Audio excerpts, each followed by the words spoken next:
रेखा सरकार के जरिए बीजेपी ने कैसे साधा दिल्ली का समीकरण। बीजेपी ने जाति के साथ चलाया क्षेत्रीय बैलेंस का मास्टर स्ट्रोक। दिल्ली में ब्राह्मण, SC/ST, पंजाबी और पूर्वांचल के लोगों का भरोसा जीतने के लिए बीजेपी का क्या है मास्टर प्लान, देखें ये वीडियो। दिल्ली की शालीमार बाग सीट से विधायक रेखा गुप्ता दिल्ली की नई मुख्यमंत्री बन गई हैं। उन्होंने रामलीला मैदान में मुख्यमंत्री पद की शपथ भी ले ली है और इसके साथ ही वो दिल्ली की चौथी महिला मुख्यमंत्री बन गई हैं।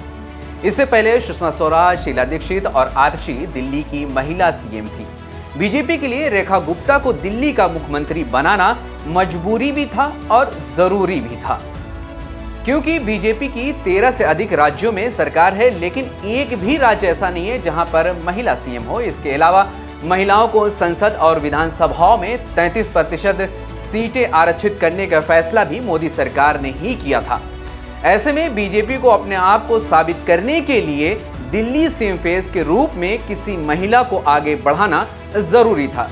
वहीं इस बार दिल्ली में बीजेपी की सरकार बनाने में महिलाओं की भी अहम भूमिका रही है, जिससे कोई भी इनकार नहीं कर सकता। इस बार दिल्ली विधानसभा चुनाव में बीजेपी ने बड़ी जीत दर्ज की है और पार्टी ने 27 साल बाद दिल्ली में वापसी की है। 70 सीटों वाली विधानसभा में बीजेपी को 48, आम आदमी पार्टी को 22 सीटें मिली हैं, जबकि इस बार भी कांग्रेस 0 पर रही है। अब बात करते हैं दिल्ली मंत्रिमंडल की, जिसमें 6 विधायकों ने मंत्री पद के लिए शपथ ली है। CM रेखा गुप्ता के साथ प्रवेश वर्मा, आशीष सूद, मजिंदर सिंह सिरसा, रविंद्र सिंह, कपिल मिश्रा और डॉक्टर पंकज कुमार सिंह ने मंत्री पद की शपथ ली है। इस शपथ ग्रहण समारोह में PM मोदी, गृह मंत्री अमित शाह समेत बीजेपी शासित राज्यों के कई मुख्यमंत्री मौजूद रहे। आइए जानते हैं कि बीजेपी ने मंत्रिमंडल में जिन विधायकों को मंत्री पद दिया है उनका बैकग्राउंड क्या है और इससे बीजेपी को आगे क्या फायदा होने वाला है। सबसे पहले बात करते हैं प्रवेश वर्मा की, जो दिल्ली CM पद के सबसे ज्यादा हकदार समझे जा रहे थे और ऐसा लग रहा था कि प्रवेश वर्मा ही दिल्ली के नए CM बनने वाले हैं, लेकिन बीजेपी के फैसले ने सबको हैरान कर दिया। दरअसल प्रवेश वर्मा जाट समाज से आते हैं और दिल्ली में लगभग 8% वोटर्स जाट समाज के हैं।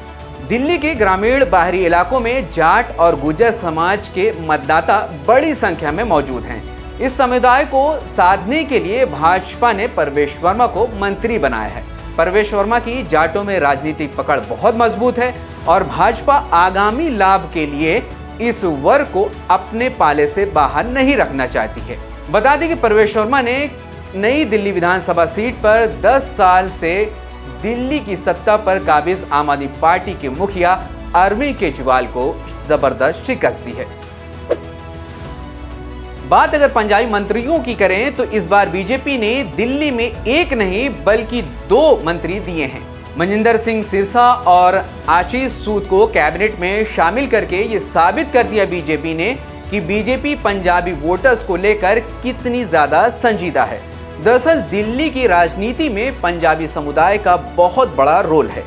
दिल्ली में लगभग सभी जगहों पर पंजाबी वोटरों की अच्छी खासी तादाद है, लेकिन खास तौर पर पश्चिमी इलाकों में पंजाबी समुदाय बड़ी संख्या में है।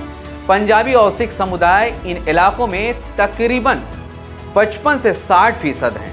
इस वोट बैंक को साधने के लिए भाजपा ने मजिंदर सिंह सिरसा और आशीष सूद को कैबिनेट में शामिल किया है। इससे साफ है कि बीजेपी पंजाबी वोटरों को अपनी ताकत बनाए रखना चाहती है और किसी भी हाल में उनका भरोसा जीतना चाहती है। इसलिए इस बार बीजेपी ने पंजाबी बहुल 20 सीटों में से 17 सीटों पर जीत हासिल की है। वहीं इस बार आम आदमी पार्टी के हारने की बड़ी वजह यह बताई गई है कि आम आदमी पार्टी इस बार चुनाव में SC/ST और दलित समाज का भरोसा जीतने में नाकाम रही है, जबकि इस मामले में बीजेपी ने बाजी मार ली और SC/ST और दलित समाज का जो वोट बैंक था उसको हासिल करने में बीजेपी कहीं ना कहीं कामयाब हुई है और इसलिए SC/ST और दलित समाज के रविंद्र सिंह को मंत्री का पद भी दिया है। बीजेपी ने दलित नेता रविंद्र सिंह को मंत्री बनाकर दिल्ली के 16% दलितों का इस बार भरोसा जीत लिया है। दरअसल दिल्ली में SC/ST और दलित समाज का वोट बैंक बहुत बड़ी संख्या में है, लेकिन इन वोटर्स में सबसे अधिक मतदान आम आदमी पार्टी के हैं। इसलिए बीजेपी ने दलित समुदाय के वोटर्स को लुभाने के लिए रविंदर सिंह को इस बार मंत्री का पद दिया है। दिल्ली की राजनीति में हमेशा SC/ST का रोल बहुत अहम रहा है, जिसका फायदा इस बार बीजेपी ने खूब उठा लिया है। वहीं इस बार बीजेपी ने दिल्ली में ब्राह्मण समाज का भरोसा जीतने के लिए कपिल मिश्रा को मंत्री बनाया है।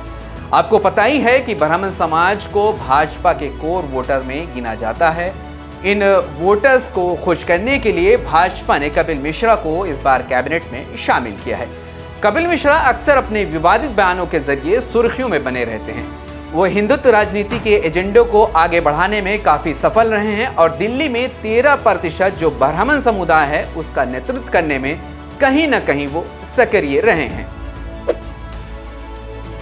वहीं बात अगर पूर्वांचल के वोटर्स की करें तो दिल्ली में पूर्वांचल के वोटरों की अच्छी खासी तादाद है और किसी भी पार्टी के लिए उनका भरोसा जीतना बहुत जरूरी होता है। इस बार के चुनाव में भी बीजेपी पूर्वांचल के लोगों का भरोसा जीतने में कामयाब रही है और पूर्वांचल बहुल 23 सीटों में से 17 सीटों पर जीत दर्ज की है।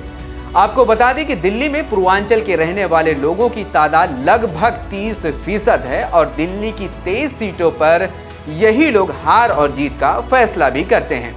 इस बार के चुनाव में तमाम पार्टियों ने पूर्वांचल के वोटरों का भरोसा जीतने के लिए एड़ी चोटी का जोर भी लगाया था, जिसमें बीजेपी कहीं न कहीं कामयाब होती हुई नजर आई। चुनावी नतीजे के बाद बीजेपी ने पूर्वांचल के वोटर्स को साधने के लिए डॉक्टर पंकज कुमार सिंह को कैबिनेट में जगह दी है। इसके साथ ही पंकज कुमार सिंह राजपूत समाज से भी आते हैं, जिससे भाजपा को दोहरा फायदा हो सकता है।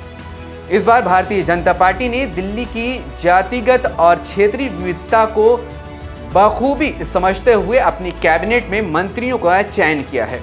हर बड़े समुदाय को साधने की ये रणनीति पार्टी की सोच व चुनावी तैयारी को दर्शाता है। ये सियासी मास्टर स्ट्रोक भाजपा को न सिर्फ मजबूती देगा बल्कि आगामी चुनाव में इससे निर्णायक बढ़त दिलाया जा सकता है।